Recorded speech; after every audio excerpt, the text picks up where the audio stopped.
నేను 'స్వర్గం నరకంలో' ఒక హీరోయిన్ వేసి తప్పుకుని, తర్వాత మదర్. ఎంతకాలం మదర్‌గానే ఉన్నా. ఇప్పుడు బామ్మ, బామ్మ అంటున్నారు. సరే బామ్మ వేషాల్లో మరి ఈ అబ్బాయికి ఎలా అనిపిచ్చిందో. అందరూ వద్దని ఉంటారు నాకు తెలిసి.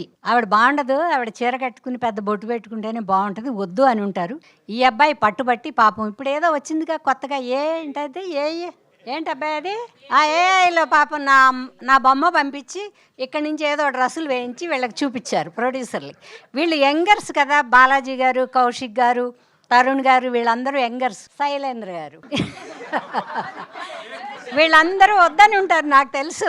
ఎందుకంటే వాళ్ళ చూపు వేరే. ఇప్పుడు వచ్చే పిల్లలు ఇప్పుడు వేసుకునే డ్రెస్సులు అవి. బట్ కానీ ఈ పిల్లలందరినీ చూసి నాకు ఎప్పుడు మనసులో అనిపించేది, ఇంకో జన్మ అంటూ ఉంటే ఈ పిల్లల్లాగా డ్రెస్సులు వేయాలి ఏమైనా సరే అనుకునేదాన్ని. బట్ ఇంకో జన్మ దాకా ఎందుకు నీ మొహం, ఈ జన్మలోనే ప్రేక్షకులు ఇలా కనపడు అని ప్యాంట్లు, షర్ట్లు, క్రాఫ్లు అన్నీ వేసి తీశారండి.